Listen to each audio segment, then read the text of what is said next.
বিষয় নিয়ে। ধন্যবাদ আকিলকে। আসলে আমাদের বিসমিল্লাহির রহমানির রহিম। দেশ এবং প্রবাসে বাংলাদেশের আনাচে কানাচে বাংলাদেশের মানচিত্রে যে যেখানে আছেন প্রত্যেকটা কৃষক এবং প্রত্যেকটা কৃষক কর্মকর্তা সহ যারা আপ্রাণ চেষ্টা করেছেন কৃষকদেরকে সঠিক পরামর্শ দিয়ে তাদের ফলনকে উচ্চ ফলনশীলের মাত্রায় নিয়ে যাওয়ার জন্য আজকে সেখানেই দাঁড়িয়ে আছি। এটা হচ্ছে সবচাইতে ভালো এবং উচ্চ ফলনশীলের মধ্যে অন্যতম একটি ফসল, যেটি সবচাইতে আগাম লাগে, যেটা কৃষক তার একটা ফসলের ক্ষেত্রে আরেকটা ফসল করার মতন সম্ভাবনা অনেক কিছু থাকে। তবে আমরা দেখে থাকি সঠিকভাবে কৃষক তার সঠিকভাবে প্রয়োগ কিংবা মূল্যায়ন পাচ্ছে না।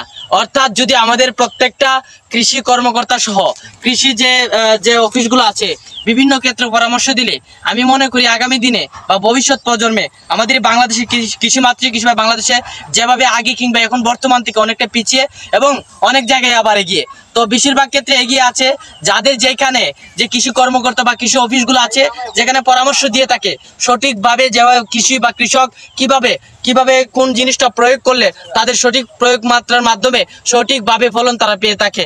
এবং আজকের এই সুন্দর একটি ফসল এবং সারা দিকে সবুজ এবং এই মানচিত্রের মধ্যে দিয়ে এই মাঠে শুধু কিছু একটা ফসল দেখা যাচ্ছে যেখানে সোনালী ফসল এবং ধানে রূপান্তরিত হয়েছে এবং ডিজিটাল প্রযুক্তির মাধ্যমে এবং ডিজিটালভাবে আজকের এই ফসলগুলাকে তোলা হচ্ছে। এবং আমাদের এখানে আছেন আজকে যিনি পরিদর্শন করছেন আমাদের মাধবপুর উপজেলা এবং মাধবপুর কৃষি কর্মকর্তা সহকারী অফিসার, আমাদের প্রিয় অফিসার কৃষি কর্মকর্তা হাবিবুর রহমান হাবিব স্যার আছেন।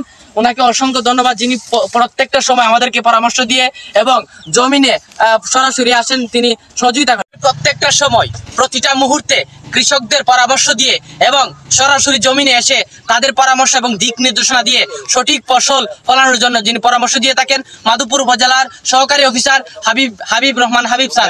হাবিব স্যারকে আমি অনুরোধ করব আজকের এই সফলতা স্যারের কিছু কথা বা বক্তব্য বলার জন্য বা আজকের এই বিষয় নিয়ে। ধন্যবাদ আকিলকে।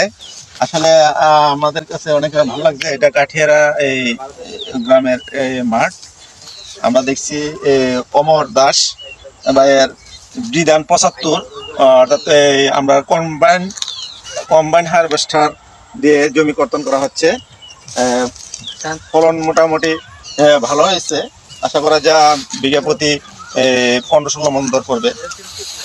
আসলে 75 একটা আগাম ধানের জাত, এটা একটা ভালো আছে। যদি কে পরামর্শ দিচ্ছি, যদি সরিষা করে সে সরিষা আবাদ করার পাশাপাশি এরপরেই সে বোরো ধান করা সম্ভব হবে। কারণ হলে এখন নভেম্বর, আজকে 30 তারিখ, এই নভেম্বরে যদি সে এক সপ্তাহের ভিতরে সরিষা বপন করতে পারে বা এই সরিষা 14 বা একটু কম সময়ের জাতগুলো করে, তাহলে মোটামুটি ডিসেম্বরের শেষ বা জানুয়ারি প্রথম দিকেই সরিষা হারভেস্ট করতে হবে।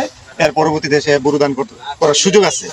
আমার অনুরোধ রইল আমাদের যে ভাইয়েরা আগাম ধান রূপায়ণ ধান করেছেন তারা যাতে সরিষা বা রবি শস্য করার করেন। কারণ আমরা ধান তো দেশে মোটামুটি ভালো ফলন বা ভালো আবাদ হয়, কিন্তু পাশাপাশি যদি আমরা অন্য ফসল না করি তাহলে আমাদের অন্য ফসলের অনেক চাহিদা ঘাট থেকে যায়।